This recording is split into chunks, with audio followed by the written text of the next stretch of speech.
जय श्री कृष्ण। दूसरे अध्याय के आरंभ में भगवान ने अर्जुन को बड़ी डांट लगाई, लेकिन उनकी डांट लगाने का तरीका भी बड़ा गजब का था। भगवान ने हंसते हुए बड़े प्रेम के साथ जब डांट लगाई तब अर्जुन आश्वस्त हुआ। उनका वह मधुर हास्य देखने के पश्चात अर्जुन अपने मन की बात फिर एक बार कहने लगा और कहने लगा कि कैसे हत्या कर दो इन सब की।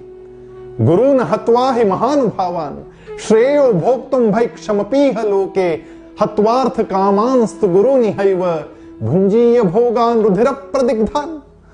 मैं कैसे इनकी हत्या कर दूं?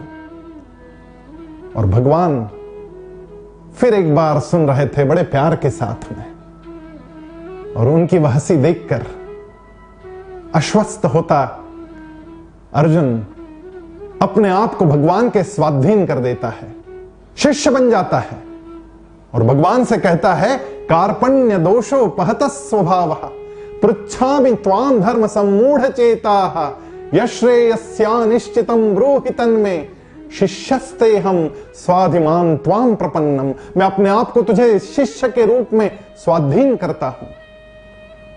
यह समर्पण हुआ और उसके बाद भगवत गीता का आरंभ होता है। समर्पण में बड़ी ताकत है। इस एकमात्र श्लोक के पश्चात भगवान अर्जुन को उपदेश करना आरंभ करते हैं। जब तक हम किसी के समर्पित नहीं हो जाते तब तक सही सलाह हमें मिल ही नहीं सकती। इस प्रणाम में, इस झुक जाने में बड़ा सामर्थ्य है। महाभारत का युद्ध जब आरंभ हुआ तब की एक कहानी है।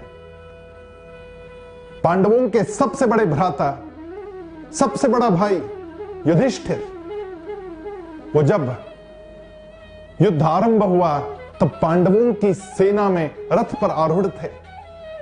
वो रथ से नीचे उतरे और चलते हुए सामने कौरवों की सेना की ओर जाने लगे। सबको बड़ा आश्चर्य हुआ कि ये हो क्या रहा है।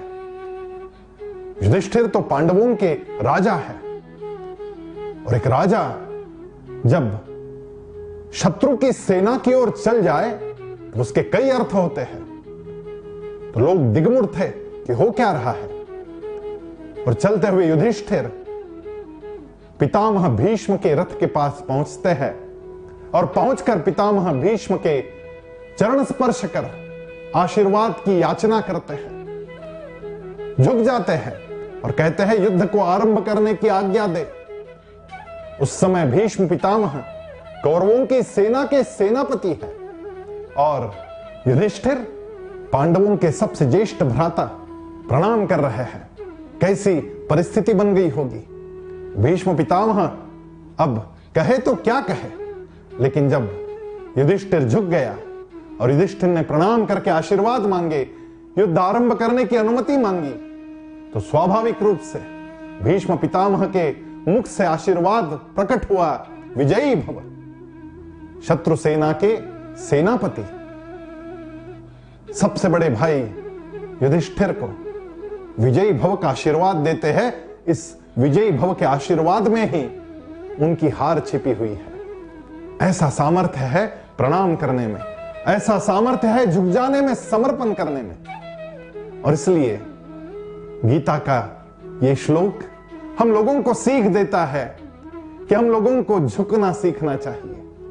झुकने में बड़ी ताकत है।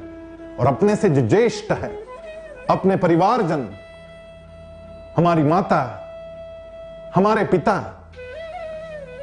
घर में जो भी ज्येष्ठ है, उन सबके सामने झुकते रहना चाहिए, उनको प्रणाम करना चाहिए। जब सुबह उठते ही अपना काम आरंभ करने से पहले हम लोग अपनी मां को प्रणाम करते हैं या सास को प्रणाम करते हैं, तब स्वाभाविक रूप से पहले दिन जो कुछ घट गया वो सब भूल जाते हैं वो लोग, और बड़े विशाल हृदय से आशीर्वाद देते हैं, यशस्वी भव, विजयी भव। ये जो आशीर्वाद है, इसके साथ नए दिन को आरंभ करने में एक बड़ी ऊर्जा मिलती है, एक नई विधायक ऊर्जा। हम लोगों को यह श्लोक सिखाता है कि हम लोगों को झुकना सीखना चाहिए। घर से बाहर जब निकलते हैं सुबह के समय में तब भगवान को प्रणाम अवश्य करना चाहिए। भगवान के सामने झुकने में तो इतनी ऊर्जा मिल जाती है कि उसका कोई हिसाब नहीं।